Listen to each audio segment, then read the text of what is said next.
역사하여 주시고 말씀으로 새롭게 하여 주옵소서. 때로는 우리가 연약하여서 범죄하고 하나님 앞에 너무나도 죄송한 일들을 많이 할 때가 많이 있는데, 하나님 오늘도 이 시간 십자가에 달리신 예수 그리스도의 그 보혈의 능력의 힘으로 다시 일어설 수 있게 하시고 새 인간 새 능력을 통하여서 하나님 앞에 예배할 수 있도록 하나님 기도 은혜로 함께 도와달라고 함께 기도하며 나아가도록 하겠습니다. 하나님 아버지 감사합니다. 오늘도 주 앞에 나와 믿음을 주 앞에 온전히 높여드리기를 간절히 소망하오니 하나님 아버지여 역사해 주시고 기도할 때에 아버지 하나님의 놀라우신 그 영광을 우리가 목도하며 아버지 하나님의 주의 말씀을 통하여 힘을 얻는 거룩한 시간이 되게 하여 주시옵소서. 예배할 때에 오직 주님만을 온전히 높여드리기를 원합니다. 아버지 전심을 다하여 아버지 하나님만을 높일 수 있도록 성령님 신이 역사하여 주시고 십자가의 그 보혈의 능력을 통하여 우리가 힘을 얻는 거룩한 산제사로 주 앞에 나가게 하여 주시옵소서. 주님 아버지 역사해 주시 하나님을 기도하며 모든 것들이 살아계신 예수 그리스도 이름으로 기도드리옵나이다. 아멘. 할렐루야, 할렐루야. 우리 힘을 내어서 우리 하나님께 찬양했으면 좋겠습니다. 우리 하나님 앞에 영광의 박수 하겠습니다.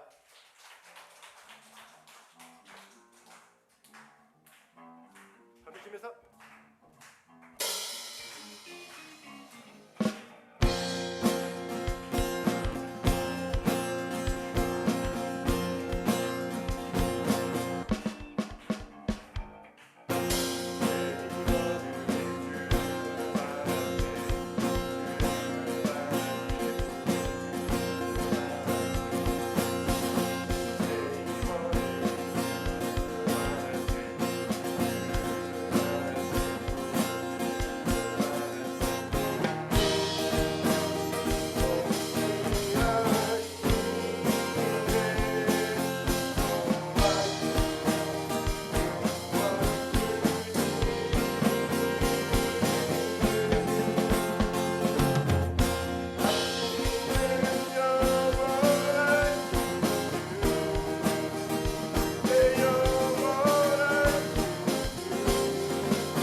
주시고 말씀으로 새롭게 도와달라고 함께 주님 이름 한 분만 부르고 기도하며 나가겠습니다.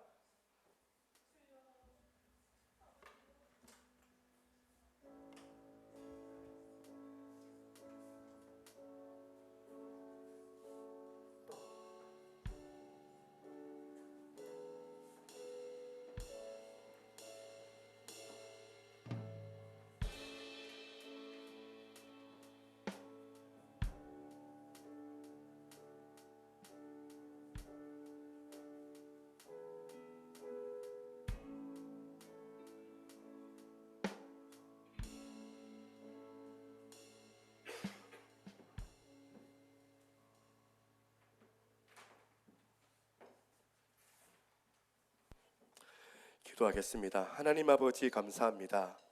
오늘도 한 주간 동안 저희들을 눈동자와 또 지켜주시고 오늘 주님의 존전의 앞에 나와 약속된 시간에 하나님 앞에 예배 드릴 수 있도록 저희들의 마음과 또한 우리의 정신 가운데 주를 사모하는 마음 주시고 은혜 주신 하나님 참으로 감사를 드립니다. 아버지 하나님 2023년도도 이제 어느덧 이제 하반기를 지금 가고 있는 상황 가운데 우리가 전반기 매달 한 주 한 주 돌이켜보면 다 주님의 은혜였습니다. 아버지 그 마음 가운데 교회가 이정케 하시고 또한 이렇게 기쁘게 예배드릴 수 있는 환경을 허락하여 주신 하나님, 아버지 우리의 가정들을 돌아보면서도 감사요, 교회를 돌아보면서도 감사요, 내 영혼에 또한 희망을 주시는 하나님으로 인하여서 내가 감사의 고백을 올릴 수 있는 또한 오늘 이 시간 되게 하여 주시옵소서.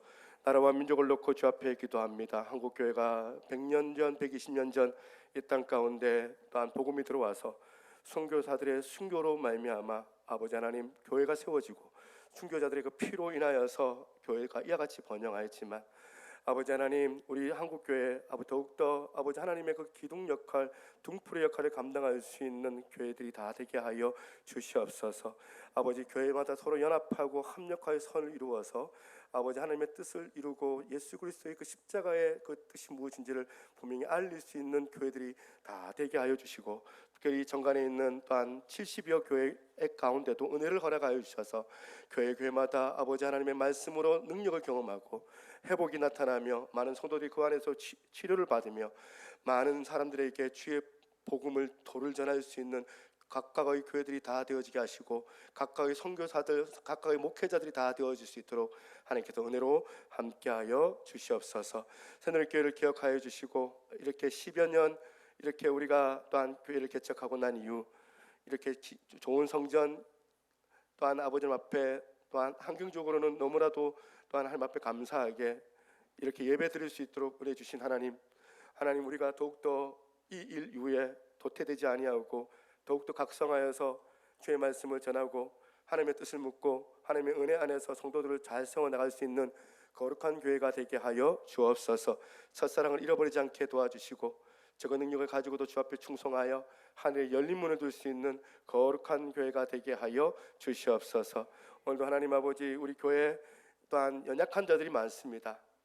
주님께서 긍휼히 여겨주시고 그들이 어디 있든지 무엇을 하든지 주님께서 아버지 함께하여 주셔서 아버지 때를 따라 도와주시는 그 하나님의 그 은혜의 선한 손길 가운데 이들이 다시금 주님을 붙잡고 나아올 수 있는 거룩한 역사가 주어지게 하셔서 교회가 아버지 하나님 정말 두세 사람이 모여있는 그곳에 내가 너와 함께 하겠노라 하는 그 약속의 말씀을 분명히 믿고 우리가 오래 수고하고 인내하여 그들을 다시금 주께로 돌아오는 그날 함께 아버지의 마음으로 즐거워할 수 있는 그런 복된 하나님의 그 기쁨에 참여하는 교회 되게 하여 주시옵소서.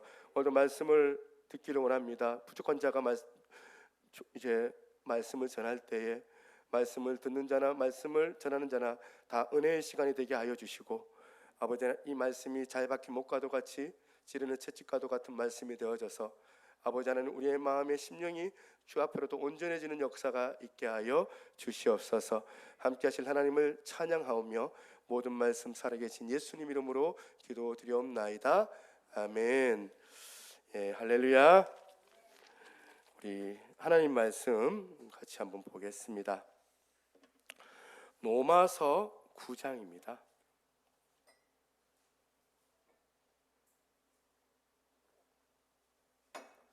로마서 9장 오늘은 14절을 보겠습니다.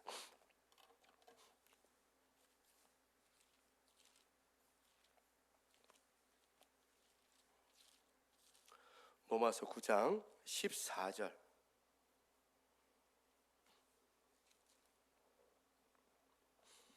14절부터 좀 길어요. 29절까지.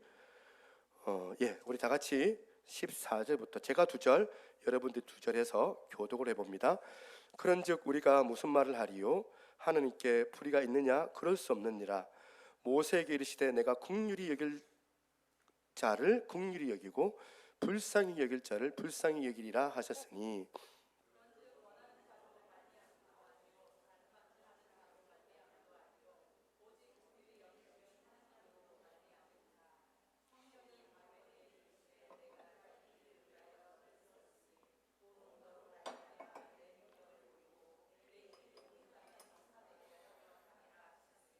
그런즉 하나님께서 하고자 하는 자를 긍휼히 여기시고 하고자 하는 자를 완악하게 하시느니라. 혹 내가 내게 말하기를 그러면 하나님이 어찌하여 허물하시느냐? 누가 그 뜻을 대적하느냐 하리니,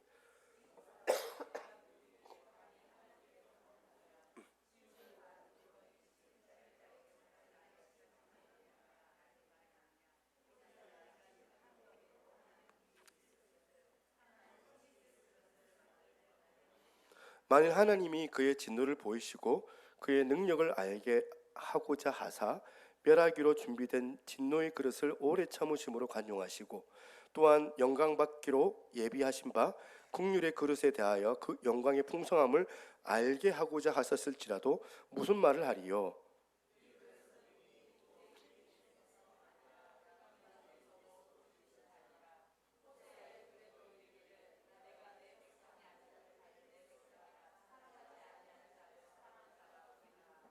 너희는 내 백성이 아니라 한 그곳에서 그들이 살아계신 하나님의 아들이라 일컬음을 받으리라 함과 같으니라. 또 이사야가 이스라엘에 관하여 외치되 이스라엘 자손들의 수가 비록 바다의 모래 같을지라도 남은 자만 구원받으리니,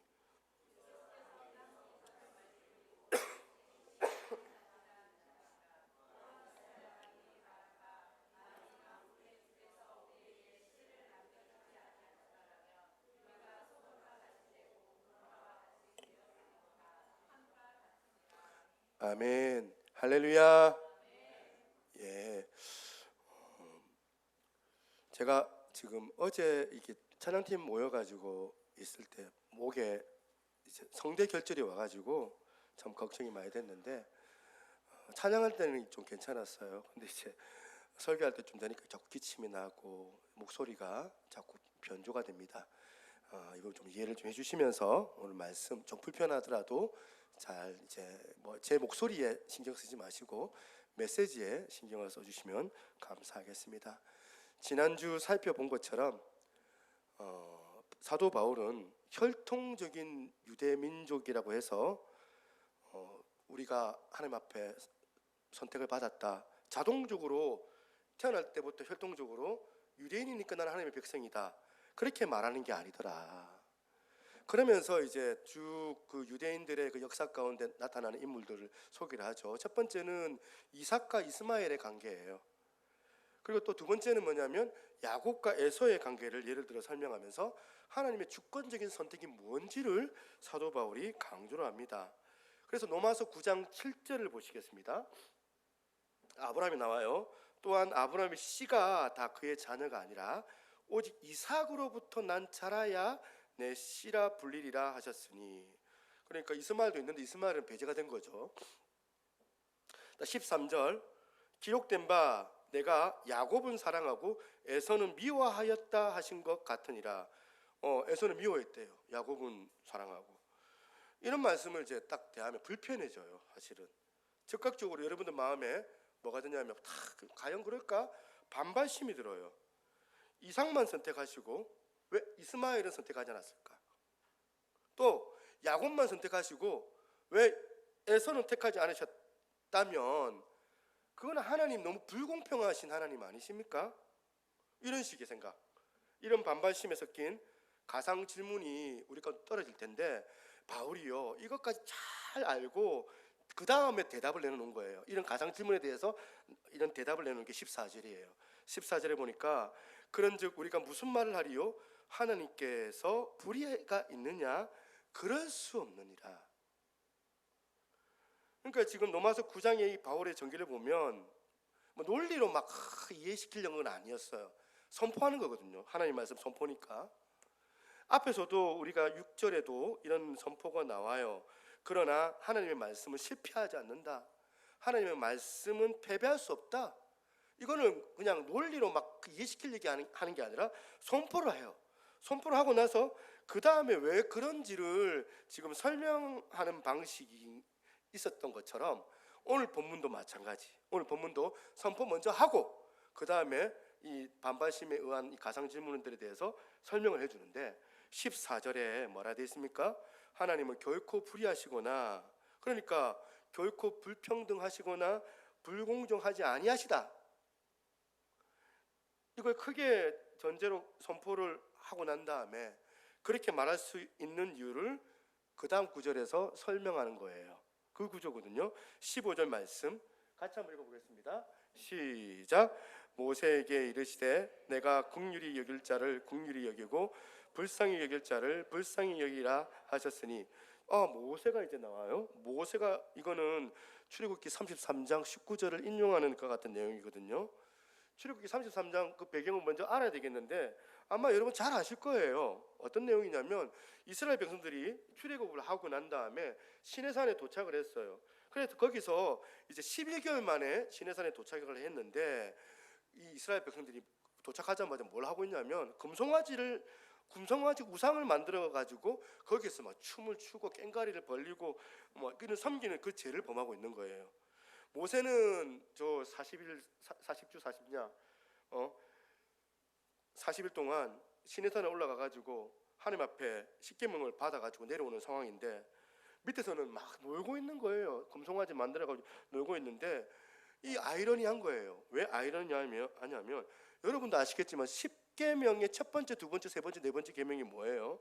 하느님 외에는 다른 신을 섬기지 말라, 우상 숭배하지 말라, 형상을 만들지 말라, 이런 내용 아닙니까? 근데 이런 내용을 담고 있는 내용 십계명을 하나님께서 지금 이스라엘 대표해서 모세에게 주셨는데 바로 그 밑에서는 산 밑에서는 지금 우상 숭배의 그런 일을 벌이고 있는 겁니다. 출애굽기 32장 4절 말씀 보겠습니다. 아론이 그들의 손에서 금고리를 받아 부어서 조각칼로 새겨 송아지 형상을 만드니 그들이 말하되 이스라엘아 이는 너희를 애굽 땅에서 인도하여 낸 너희의 신이로다 하는지라. 우리를 애굽에서 이렇게 해방시켜 준 신으로 형상을 만드는데 그 형상이 송아지 금으로 만든 송아지가 이게 우리 여호와 하나님이다. 혼합주의에 빠진 거죠. 하나님도 믿고 우상 그 어떤 그 종교적인 어떤 문화도 영향을 받아가지고 지금 이제 애굽의 관행대로 형상을 만들어서 숭배를 하니 6절 말씀입니다. 6절에도 보면 이튿날에 그들이 일찍 일어나 번제를 드리며 화목제를 드리고 백성이 앉아서 먹고 마시며 일어나서 뛰놀더라. 지금 여기서 나오는 뛰놀더라는 이 표현이 어떤 뜻이냐면 바이블 키워드라는 책에서 해설서를 보니까 당시에 이교에서 흔히 볼 수 있었던 성적으로 난잡한 상태를 말하는 거예요. 그러니까 지금 이스라엘 백성 안에서 뭐가 지금 진행되고 있는지 짐작이 가시죠? 지금 하나님께서 이미 모세를 통하여서 하나님의 명령에 복종하면 복을 받을 것이고 그리고 하나님의 말씀에 불순종하면 징계를 당할 것이다. 이 말씀을 이제 율법을 통하여서 계명을 통하여서 말씀하여 주시는데 백성들이 그거에 대해서 정면으로 지금 하나님 앞에 도전하고 있는 겁니다. 지금 왜 당신만이 신이야? 그래서 이제 하나님께서 이 반응하는 백성들을 향하여서 진노하시는 장면이 나오죠. 출애굽기 32장 10절입니다. 내가 그들에게 진노하여 그들을 진멸하고 너를 큰 나라가 되게 하리라. 이런 상황에서 모세가 그 유명한 하나님을 향한 중보기도 등장하는 거 아닙니까?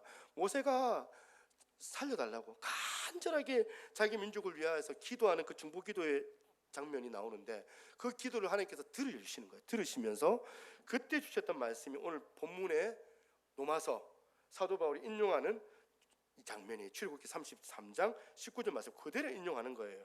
여호와께서 이르시되 내가 내 모든 선한 것을 내 앞으로 지나가게 하고 여호와의 이름을 내 앞에 선포하리라. 나는 은혜 베풀 자에게 은혜를 베풀고 긍휼히 여길 자에게 긍휼을 베푸느니라. 이걸 가지고 사도 바울이 지금 로마서에 그대로 따온 내용이거든요. 자, 그러니까 아까 가상 질문, 지금 사람들이 계속 오해하고 하나님은 불공정하신 하나님 아닙니까? 하나님은 도대체 누구를 택하고 누구를 택하지 않고, 그러면은 이거 너무 억울한데요. 그런 하나님이면은 너무 불공평한 하나님 아닙니까? 이거에 대해서 설명을 하거든요. 이제 이게 무슨 논리인지 쭉 아시겠죠? 당신이 말하는 대로 둘 다 택하고 둘 다 이 자격이 있는 사람이라면 그 중에 하나만 택하고 하나는 버린다면 당신들 말이 맞다. 바울이 그렇게 얘기하는 거예요. 하나님께서 똑같은 조건인데 한 사람 버린다면 맞다. 그러나 금송아지 사건을 통하여서 모두가 다 하나님 앞에 징계를 받아야 되는 상황인데 하나님이 그들을 건져주시지 않는다 하더라도 아무 할 말이 없어요. 우리는 아무 할 말이 없는 상황 가운데서 하나님께서 특별한 은혜를 주셔가지고 그들 중에 일부를 구원해 주셨다면 이걸 가지고 여러분 그거 하나님 참 불공평한 하나님 아닙니까? 그렇게 말할 수 있느냐는 거예요. 제가 좀 쉽게 설명을 좀 해드릴게요. 요즘에 반려견이라고 하죠. 전에도 개 얘기 좀 했는데 점점 이제 우리 시대에 보면 개 키우는 사람, 요즘에는 이제 보신탕 먹는 것보다는 개를 다들 키우시려고 하더라고요. 여전히 보신탕 좋아하시는 분은 좋아하시지만, 근데 이제 TV에도 그 강아지 키우는 프로그램도 나오고, 근데 어떤 개들은요 너무나도 좋은 주인을 만나가지고 일명 그 속담에 개팔자가 상팔자인 개들이 너무 많은 거예요. 어떤 주인 집은 그렇다 해요. 우리 집은 이제 절대 안 그럴 것 같은데 집에서 삼겹살을 구우면 이 귀한 강아지가 너무 귀하니까 그 비계 있죠, 비계는 주인이 먹고, 그리고 왜 주인이 먹냐면 이 강아지가 먹으면 콜레스테롤 이런 게 나오면 이게 안 좋으니까 인간 주인이 비계 먹고 개가 살코기 먹고 주면 너무너무 잘 먹는데요, 살코기를. 그러니까 누가 주인이고 누가 개인지 헷갈릴 수밖에 없는 이런 시대를 우리가 살아가고 있거든요. 여러분 안방에 침대에 딱 이제 부부가 자고 있는데 그 중간에 들어 누워가지고 까고 자는데 개가 코까지 골고 잔대요. 얼마나 편하면은. 그러니까 주인 잘 만난 개는 배 드러내고 자는 거예요. 한 가지 질문이 여러분에게 던집니다. 그 주인이 한 번은 이제 강아지를 데리고 요 앞에 자강천 있죠. 예를 든 거예요. 이 자강천에 산책을 하러 나갔는데 어느 보니까 또돌이 유기견이 거기 한 마리 딱 있는 거예요. 그러니까 그때 그 우리 집 강아지가 주인한테 화를 막 내는 거예요. 막 화를 내면서 우리 주인은 너무 냉정한 주인이다. 나는 구해주고 똑같이 불쌍한 저 유기견은 구해주지 않고, 그래서 우리 주인은 굉장히 불의하고 불공정한 주인이다. 이렇게 그 우리 집 개가 나한테 불만을 갖고 이렇게 하소연 하면 그게 공정한 이야기냐는 거예요. 질문이에요. 에? 그 맞는 얘기예요, 그거? 또 하나, 6.25 전쟁이 터지고 많은 고아원이 생겼어요. 얼마나 많은 미아들이 발생했는지 수용이 어려울 정도로 아이들이 넘쳐난 거예요. 그런데 어느 후덕한 부부가 이제 고아원에 방문해가지고 그 중에 참 불쌍해 보이는 그 한 애를 집으로 입양을 시켜가지고 양자를 삼아줬는데 이 양자 아들이 아버지한테 불만이 많은 거예요. 왜 나만 구해주냐고. 여전히 그 고아원에서 저렇게 친하게 지냈던 저 친구는 저 고아원에서 열악한 생활을 하고 있는데 또 다른 또 친구 하나는 거기서 얼마나 어려운 상황을 겪고 있는데 왜 나를 거둬주신 양아버지는 왜 이렇게 불공정하냐. 입양된 아들이 자기 고마운 아버지에 대해서 늘 그렇게 원망하고 불평한다면 이게 말이 되느냐. 딱 이게 오늘날 아까 질문 우리와 같은 이야기를 그대로 지금 하고 있는 거거든. 이 바울이 가지고 있는 큰 전제가 바로 이거예요. 로마서 3장 23절 모든 사람이 죄를 범하였음에 하나님의 영광에 이르지 못하더니. 지금 이삭이나 이스마엘이나 둘 다 똑같아요. 이삭이 이스마엘보다 특출난 게 있어가지고 지금 구원받은 게 아니거든요. 야곱이 에서보다 뭔가 하나님 보시기에서 잘나고 특출난 뭐가 있어가지고 그를 택해준 게 아니더라. 그래서 마음으로 반발심이 생길 수밖에 없는 그때에 나기도 전에 그런 표현하죠. 지난주에 나기도 전에 무슨 선이나 악을 행하기도 전에 하나님께서 택해 주셨다. 야곱이 착한 일을 해서 택해 준 게 아니고 이삭이요 선한 마음이 있어서 택해 준 게 아니고 이거 여러분이 헷갈리라고 주시는 말씀이 아니고 지금 택함을 받았던 이삭이 택함을 받았던 야곱이 더 잘난 게 있어서 택함을 받은 그게 아니라는 것을 강조해 주는 구절이라는 거예요. 그런데 오늘 본문에 나오는 한 가지 표현이 13절 한번 보시겠습니까? 표현 보시면 기록된 바 내가 야곱은 사랑하고 에서는 미워하였다 하신 것 같으니라. 여기서 지금 에서가 미워했대요. 에서를 미워했대. 이 말씀 여러분 오해하시면 안 되는 게 뭐냐면 13절 말씀처럼 똑같아요. 한쪽은 사랑했고 다른 쪽은 미워했다는 식의 표현은 고대 근동에서 사용됐던 일종의 가장법이에요. 이게 무슨 말이냐면 그러니까 한쪽은 사랑했고 한쪽은 미워했다는 이 가장법은 어떤 뜻이냐, 어느 한쪽을 사랑했는데 다른 한쪽은 그만큼 사랑하지 않았다는 표현이죠. 미워했다는 표현이 아니에요. 예를 들어서 누가복음 14장 29절에 이런 표현이 나와요. 무릇 내게 오는 자가 자기 부모와 처자와 형제와 자매와 더욱이 자기 목숨까지 미워하지 아니하면 능히 내 제자가 되지 못하고. 지금 이 말씀을 글자 그대로 받으면 무슨 말입니까? 나 예수 믿으니까 나 우리 부모도 미워할 거야. 내 예수 믿기 때문에 내 남편도 버리고 그리고 내 자식도 다 버리고 예수님만 따라갈 거야. 이 표현일까요? 일종의 가장법이죠. 그러니까 나는 하나님만 사랑하기 때문에 다른 거는 다 미워할 거야. 이거는 신천지 이단들이나 하는 해석들이거든. 이거를 글자 그대로 받으면 오류에 빠질 수밖에 없어요. 오류에 빠지는 게 이단들이 하는 짓이거든요. 이 표현이 가장법입니다. 그만큼 하나님을 소중히 생각하고 사랑해달라는 그런 강조하는 표현이지 글자 그대로 받으면 안 된다는 이야기예요. 가장법은. 오늘 본문에 17절 18절도 똑같아요. 바로왕이 나옵니다. 바로왕에 대해서 애굽 바로왕에 대해서 언급하고 있는데 18절을 한번 보시겠습니까? 18절에 보시니까 그런즉 하나님께서 하고자 하시는 자를 긍휼히 여기시고 하고자 하시는 자를 완악하게 하시니라. 여기서 완악하다 이 표현요. 이것도 선량하고 멀쩡한 사람을 하나님께서 마음에 악을 심어줬다는 그런 뜻이 아니에요. 원래부터 바로왕은 악한 사람이었어요. 그렇게 이스라엘 백성을 착취하고 하나님께서 이 이스라엘 백성을 풀어주라고 그렇게 말씀했음에도 불구하고 10번이나 거절하잖아요.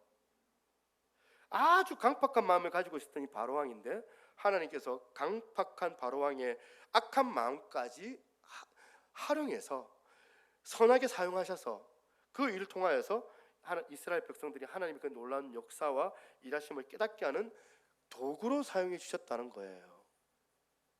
바로왕을. 그러니까 그러는 과정에서 이 바로왕에게 하나님께서 악을 심어줘서 행했다는 게 아니에요. 원래부터 악한 사람이다. 이런 식으로 바울이 하나님은 절대 불공평한 사람이 아니라는 것을 필요하면서 우리 하나님의 긍휼하심에 대한 그 강조를 하고 있는 겁니다. 저는 오늘 이 맥락에서 하나님의 그 주권, 지금 오늘 주제가 하나님의 주권이잖아요. 그 주권에 관련해서 우리가 기억해야 될 두 가지 사실만 말씀을 드리고 싶은데 오늘은 하나만 딱 하고 마칠 거예요. 왜냐하면 두 가지 얘기하니까 시간이 너무 초과돼가지고 맨날 예배 시간 늦다고 막 이런 얘기가 나와서 오늘 한번 좀 짧게 한번 해보려고 하는 거예요. 하나가 뭐냐면 하나는 하나님에 대해서고 두 번째는 나 자신에 대해서인데 나 자신에 대해서는 다음 주에 할 거예요. 첫 번째 하나님에 대해서 우리가 어떻게 되느냐? 하나님의 그 존재에 관해서 신뢰하게 해요. 제가 하나님의 주권을 인정하려면은 하나님의 존재를 신뢰해야 된다. 무슨 말이냐? 제가 목회를 하다 보면요, 다양한 사람들을 만날 때가 있고, 저를 모르는 사람은요, 저에 대해 너무 많은 오해를 할 때를 많이 봐요. 매주일 제가 겪는 일이 되는 것 같기도 하고, 참 어떨 때는 참 제가 너무 많은 오해를 받아가지고, 집사님은 저랑 관계 맺은 지 몇 년째인데, 얼마나 오래됐는데 아직도 저를 모르세요? 모르더라고. 어떤 일에 우리가 누군가를 오해하지 않으려면 어떻게 될까요? 그 오해하는 상황에서 그 상황에 대해서 집중하지 말고 그 상황에 대해서 그 사람의 그 존재를 믿어버리는 게 필요하거든요. 이 참 저는 중요하다고 생각해요. 사람과 사람과의 관계에서도 오해할 상황이 얼마나 많습니까? 우리가 저는 저를 모르는 그분이 어떤 누군가 저 초신자나 교회에 그냥 지나가다가 만나는 사람이나 이런 사람이 저를 오해하면 저는 그거에 대해서 별로 마음이 안 상해요. 그런데 언제 제가 속이 상하냐? 많이 가까이 막 십몇 년을 저를 알고 저를 늘 안다라고 했던 그분이 얼토당토 않는 그 사건 하나 가지고 오해를 하시면은 그때는 저도 인간이기 때문에 상처를 받더라고요. 아직도 나를 모르나? 아직도 나를 저런 식의 몰상식한 짓을 한다고 생각하고 계시나? 그러면 제가 이런 생각이 들면 막 회의감이 오거든요. 금방 알아보면 오해일 텐데 이걸 하나님과 우리 사이에다가 그대로 접목을 해보는 거예요. 하나님과 우리 사이 접목을 해보니까 초신자, 금방 예수 믿었던 분, 이분은 하나님이 누군지를 모르기 때문에 하나님께서도 이 사람이 하나님을 오해하면 하나님은 그거 좀 이해해 주실 것 같아요. 그런데 제가 아직도 나를 몰라서 저렇게 생각하는 것 같다. 그런데 모태신앙에다가 직분은 장로에다가 직분은 권사에다가 심지어는 신학까지 한 사람인데다가 심지어는 목사가 하나님에 대해서 오해하고 그러면은 하나님 굉장히 서운해야 하실 것 같아요. 이런 맥락에서 오늘 본문의 바울을 한번 보세요. 바울은요 뭐 놀리고 뭐가 없습니다. 그냥 선포하는 거예요. 하나님 말씀은 실패하지 않는다. 또 오늘 본문에 그냥 뭐 가만히 보니까 선포하는 거예요. 지금 하나님은 절대로 불의하신 분이 아니시다. 그렇게 딱 선포하고 난 다음에 생각을 하는 거예요. 그리고 바울도 인간이니까 그런 누구나 어떻게 보면 이게 불공정한 어떤 상황이 또 우리 가운데 벌어질 수 있으니까 오해할 수 있는 말씀이니까 그럼에도 불구하고 바울이 왜 먼저 이렇게 선포를 하느냐? 결론은 딱 하나입니다. 바울이요 다메섹 도상에서 주님을 만났잖아요. 주님을 만나고 난 다음에 수많은 일들을 겪으면서 어느 순간부터 하나님의 그 존재에 대해서 절대로 신뢰하는 마음이 생긴 거예요. 하나님의 존재를 신뢰하니까 사람들이 몰라서 오해하는 이런 것들에 대해서 생각이 여지없이 우리 하나님 절대로 그런 분 아니다. 생각할 것도 없다. 묻습니다. 여러분들은 어떤 단계쯤 와 계세요? 신앙 상태가?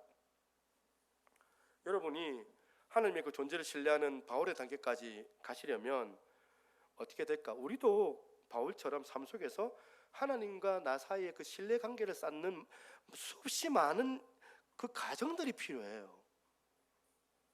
순간순간 우리 하나님 절대로 그런 분 아니다. 예를 들면 사도행전 16장에 사도 바울이 자기 동역자 신라하고 이제 선교 2차 선교 지역을 가야 되는데 저 마게도냐 지역, 저 유럽 지역이에요. 소아시아에 있다가 저 두로 지역에 있다가 이제 마게도냐로 가야 되는데 지금 지중해를 건너가야 되는 그런 상황인 거예요. 마게도냐 지역에 맨 처음에 도달했던 도시가 바로 빌립보 지역이었습니다. 빌립보에서 복음을 전하는데 사실요, 이 빌립보 지역은 자기들이 원래 가려고 계획했던 곳이 아니었어요. 원래는 지중해를 안 건너가고 저 아시아로 이제 갈려 했어요. 아시아, 저 에베소 지역에 가려고 했어요. 그러다가 그게 안 되니까 또 기도하다가 비두니아 지역으로 가려고 했는데 거기도 하나님께서 못 가게 막으시니까, 성령님께서 막으시니까 그들이 계획을 바꿔가지고 이제 마게도냐 지역으로 지중해를 건너갔는데, 그 첫 번째 관문이 빌립보 도시인 거예요. 자기들이 가려고 한 곳에 그곳으로 안 가고 하나님이 막으셨잖아요. 하나님이 막으시고 갔던 첫 번째 관문이 빌립보인데, 거기서 문제를 만난 거예요. 어떤 문제를 만났냐면 엄청 두들겨 맞고 고난받고 감옥에 갇히는 그런 가슴 아픈 일을 당합니다. 사도행전 16장 22절부터 24절 보겠습니다. 세 번역으로 제가 한번 찾아봤어요. 제가 읽어드릴게요. 무리가 그들을 공격하는데 합세하였다. 그러자 치안관들은 바울과 실라의 옷을 찢어버리고 그들을 매로 치라고 명령하였다. 그래서 이 명령을 받은 부하들이 그들에게 매질을 많이 한 후에 감옥에 가두고 간수에게 그들을 단단히 지키라고 명령하였다. 간수는 이런 명령을 받고 그들을 깊은 감방에 가두고서 그들의 발에 착고를 단단히 채웠다. 이거 어떤 상황인지 아시죠? 지금 하나님께서 빌립보 지역을 너 빌립보 지역에 가지 마라 해가지고, 제 빌립보 지역 갈래요. 불순종하고 오게가지고 이런 일 만나면 그러면 할 말 없어요. 그냥 승복하고 가는 거예요. 근데 그러면서 그때 내가 하나님 말씀 들을 걸, 내가 하나님 말씀 안 들어가지고 이런 일 당하는 거네. 근데 이 상황은 어떤 상황이에요? 반대예요. 그 반대. 이럴 것 같으면 이쪽에 안 보내시고 다른 쪽으로 내가 가려고 했는데, 이럴 줄 알고 내가 다른 쪽으로 가려는 건데, 하나님 가래가지고 내가 왔더니만 매 맞고 지금 감옥에 갇힌 거예요.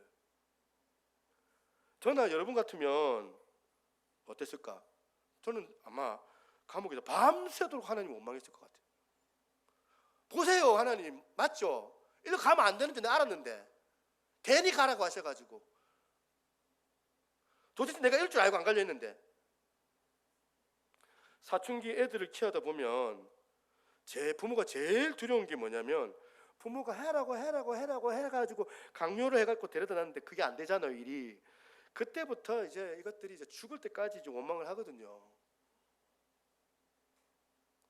엄마 때문에 이렇게 됐다고, 아빠 때문에 이렇게 됐다고 핑계를 막 대면서. 지금 바울과 실라가요, 이 원망하는 그런 상황이 주어졌는데, 여러분 아시다시피 어떻게 합니까?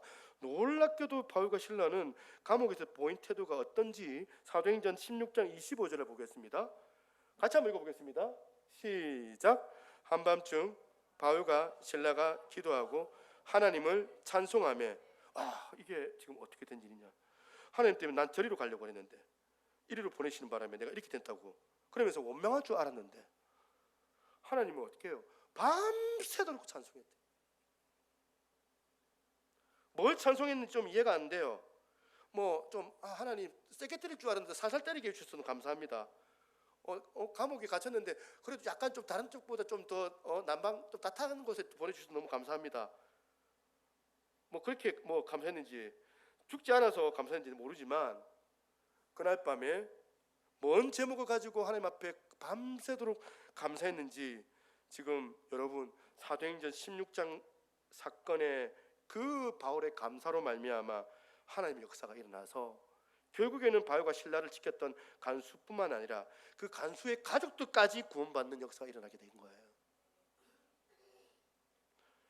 바울의 삶 속에서 이게 자꾸 쌓이는 거예요. 이게 쌓이다 보니까 어떤 길로 인도하시든 간에 그거 하나님 뜻, 그거 내 이해 못하더라도 내 승복합니다. 이게 나오는 거예요.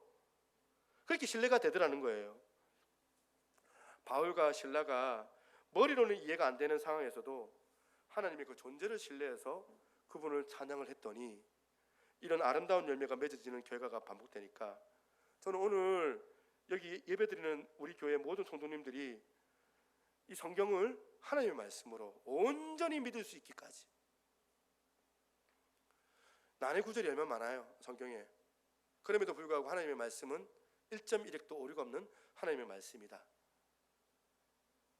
성경은 틀린 바가 없다.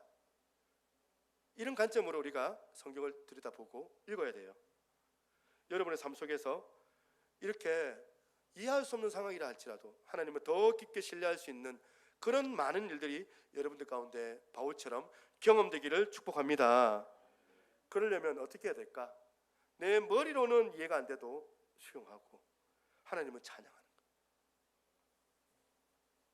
그날 밤에 바울과 실라가 하나님을 향하여서 우리처럼, 죄송합니다, 저처럼 원망과 분노를 쏟아놨다면 감옥에서 아무 일도 안 일어났을 거다. 하나님께 승복하고 하나님 그 말씀에 승복하고 그 말씀을 신뢰하면서 하나님의 그 주권을 인정해 드릴 때 우리 인생에도 이런 기적 같은 일들이 일어날 줄로 믿습니다. 다음 주에 할 거지만 두 번째 한 번만 띄워주세요. 두 번째는 하나님의 은혜의 감격을 회복하게 해요. 그러니까 하나님의 주권과 관련해서 나 자신에 대해서는 은혜에 대한 그 감격이 우리 예배 가운데 회복이 돼야 된다는 거예요. 아까 불러봤던 찬양이 있습니다. 우리 찬양팀 나와주시고, 이거 송명희 시인 아시죠? 제가 중학교 때 은혜를 많이 이 시인 송명희 씨의 시로 통하여서 받았었는데, 저는 맨 처음에는 뭣도 모르고 불렀는데 나중에 알고 보니까 이 사람이 뇌성마비예요.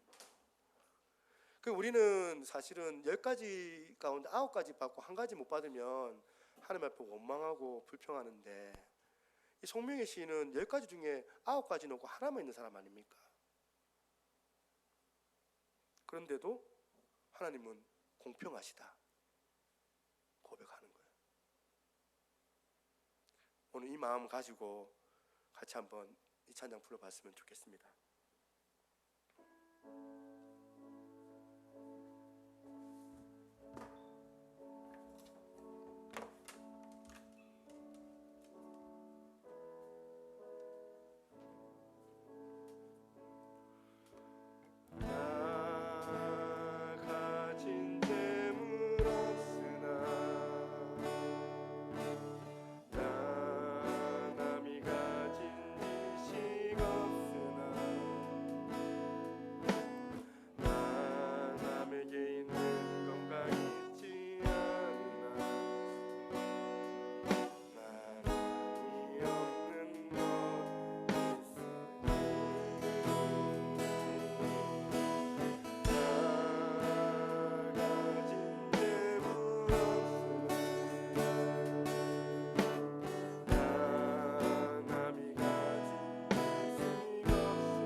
감사합니다. 우리를 이곳까지 인도하신 하나님, 때로는 이해할 수 없는 환경과 이해할 수 없는 그 사건으로 인하여서 때로는 하나님 앞에 원망하고 하나님 앞에 또한 불평했던 우리들의 연약함을 주여 불쌍하게 여겨주시고, 아버지 그럼에도 불구하고 내 안에 주님의 그 신뢰가 쌓여져서 하나님 절대로 그런 분 아니다, 하나님 정말 신실하신 분이시고 포기하지 아니하신 분이시다, 함께 이 부분 놓고 기도하며 나아가도록 하겠습니다.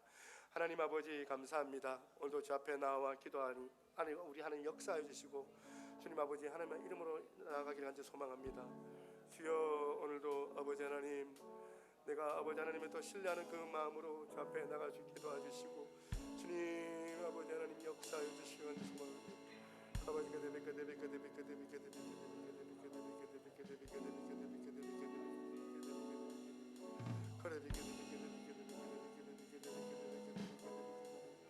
내 안에 주님을 온전히 바라보며 나아가기를 간절히 소망합니다.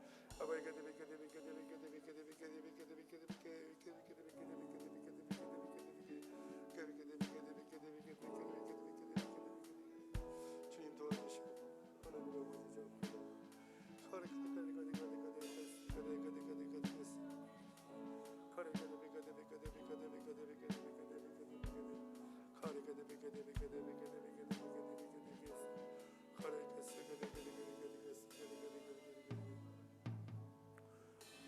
기도하겠습니다. 하나님 아버지 감사합니다. 오늘 아버지 하나님을 신뢰할 수 있는 그런 마음을 가지기를 원합니다. 하나님의 그 주권, 하나님은 나의 창조주가 되시고 우리는 피조물이라서 우리가 하나님을 얼마나 많이 이해할 수 있겠나마는 우리 하나님 말씀에 쓰여지는 대로 선하시며 사랑이 많으시며 포기하지 아니하시며 나를 끝까지 책임져 주시는 전능하신 아버지 하나님이심을 저희들이 믿습니다. 때로는 이해 못하는 상황, 환경이 우리 가운데 주어진다 할지라도 아버지 하나님, 내가 주님과 함께했던 그 관계 때문에, 주님과 함께했던 그 같은 그 경험 때문에 아버지 하나님, 주님을 포기하지 않고 버리지 않고 다시 일어날 수 있는 그 같은 복된 인생들 저희들이 다 되어줄 수 있도록 하나님께서 은혜로 함께하여 주시옵소서. 주 앞에 귀한 예물 드립니다. 주께서 흠량하여 주시고 이 예물이 사용되어지는 곳마다 하나님의 예배의 영광이 나타나게 하여 주시옵소서. 믿지 않는 자들 가운데 복음을 전할 때 하나님의 능력과 하나님의 그 살아계심을 경험하게 도와주시고 우리의 입술이 보다 더 담대하여서 살아계신 그 하나님을 전할 때에 그들 가운데 하나님 나라가 구현되는 역사가 있게 하여 주시옵소서. 오직 주님만을 온전히 높여드립니다. 하나님, 우리 교회가 또한 주님 앞에 또 온전하고 신실한 교회가 되어지기를 원합니다. 한 명도 낙심하지 않고 아버지 어떠한 상황들 가운데 이겨낼 수 있는 우리 사랑하는 우리 성도들, 아버지 하나님의 그 말씀으로 다시 한번 성숙해지는 우리 거룩한 성도들이 다 되게 하여 주시옵소서. 하나님, 예배에 관하여서 더욱더 목숨을 걸게 하시고 아버지 하나님, 더욱더 하나님 사랑하는 그 마음으로 아버지 이 주일을 나와서 예배 드릴 때에 하나님의 그 신령한 말씀으로 우리가 위로를 받고 회복을 경험하며 아버지 치유의 강선을 바라시는 하나님을 인하여서 다시 한번 아버지 회복의 역사로 한 주간을 살아낼 수 있는 우리 귀한 복된 인생들로 하나님이여 축복하여 주시옵소서. 오직 주님만을 온전히 높여드립니다. 모든 말씀 살아계신 예수 그리스도 이름으로 기도드리옵나이다. 아멘.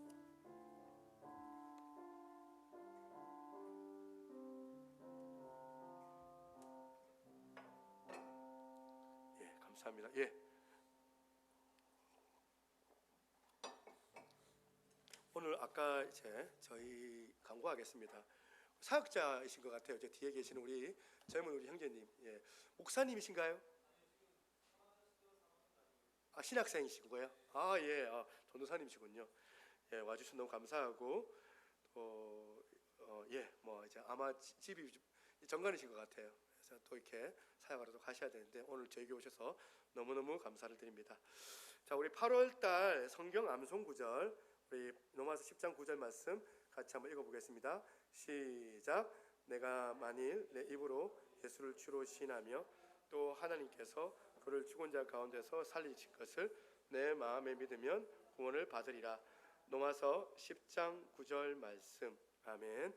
자, 두 번째 강구가 중요합니다. 이번 주부터 금요 기도회가 시작이 됩니다. 그래서 4월 4층 예배홀에서 저녁 8시에 있는데 함께 기도하는 자리가 되니 여러분, 제가 사실은 이제 교회 이전하고 난 다음에는 제가 강조를 안 했어요. 근데 여러분 많이 좀 참여해 주셔서 늘 오는 사람은 와서 이제 사실은 조금 아쉬운데 두세 사람 있는 곳에 하나님 함께 하신다니까 우리가 그거 믿고 하지만, 그래도 여러분 또 재직자들, 직분자들 다 부담감이 있을 거라 생각합니다. 제가 이렇게 얘기하면 맨날 부담만 받지 마시고 순종하는 마음으로 오시면은 훨씬 더 유익하고 은혜가 되니 여러분 꼭 참여 부탁을 드리겠습니다. 9월 첫째 주에 통합 예배 및 코이노니아를 진행합니다. 자, 5번 이제 9월 1일 날 구약 1도 학교를 개강을 합니다. 그래서 대면 강의, 비대면 강의가 있는데 대면 강의는 매 주일 오후 2시 여러분들 신청하시면 제가 이렇게 진행을 하는 걸로 할게요. 그 다음에 목요일 날 오전 10시부터 10시 반부터 대면 강의를 시작하겠습니다. 그리고 비대면 강의는 저녁에 줌으로 목요일 날 저녁 8시에 진행하는데 회비는 수료증비 및 3만 원. 제가 이제 하반기부터는 좀 더 전도도 열심히 하고 또 어떻게 보면 이런 말씀을 양육하는 일도 좀 더 해보려고 합니다. 너무 제가 교회 이전 때문에 정신이 없어가지고 못했는데 이제 하반기 때부터 여러분 잘 좀 따라오시고, 주일 같은 오후 2시는 저희 교회가 오후 예배가 없잖아요. 오후 예배 왜 없냐 하는 분도 계시거든요. 근데 오후 예배 대신에 말씀으로 이렇게 양육을 하겠다. 그래서 사모하시는 분들은 오후 2시에 식사하시고 또 이렇게 오후 2시에 참여하시면 참 감사하겠다 이런 생각을 합니다. 예, 성도님들 주변에 우리 교회가 교회 식구가 아닌 분들도 많이 추천해 주시면 이렇게 감사하겠습니다.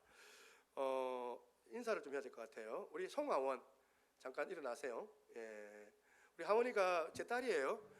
1년 정도 이제 휴학을 했는데 휴학 기간 동안 우리 또 피아노 반주로 선교 줘서 너무 감사하고, 이제 내일 모레 올라갑니다. 저 서울 쪽에 또 복학되면 올라가는데 또 이렇게 잘 갔다 오라고 많이 기도해 주시면 좋겠습니다. 우리 박수하겠습니다. 그리고 우리 강에스더 자매님 잠깐 일어나시겠어요? 예. 예, 우리 에스더 자매님 이제 고3이근데 저희 교회 이제 피아노 봉사를 오늘 처음 했어요. 그래서 낯설고 또 언제 타이밍 언제 들어갈지 모르고 자고 계속 눈 마주치는데 어떻게 할지 몰라가지고 맨 처음에 좀 이제 좀 실수도 했지만 저는 충분히 잘하고 있다고 생각합니다. 우리 이제 반주로 아마 이렇게 섬겨줄 건데 우리 좀 잘 섬겨달라고 우리 좀 격려 박수하겠습니다. 예, 감사합니다. 예, 우리 마지막 찬양하고 마치도록 하겠습니다. 은혜 아니면 나 살아갈 수가 없네.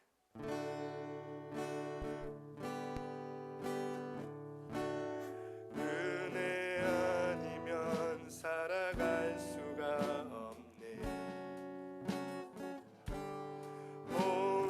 마저도 다 주의 것이니 세상 평안과 위로 내게 없어도 예수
지금은 우리 주 예수 그리스도의 은혜와 아버지 하나님의 무한하신 사랑과 성령 하나님의 감화감동 교통하시는 그 은혜 역사가 오늘 이렇게 하나님 앞에 나와 하나님의 그 존재 자체를 신뢰하며 아버지 어떤 역경 가운데서도 주님을 버리지 않겠노라 다짐하는 우리 사랑하는 새누리교회 모든 성도들 머리 위에, 그리고 한국교회와 모든 한국교회를 섬기는 사역자들 머리 위에 이제로부터 영원토록 항상 함께 있을지어다.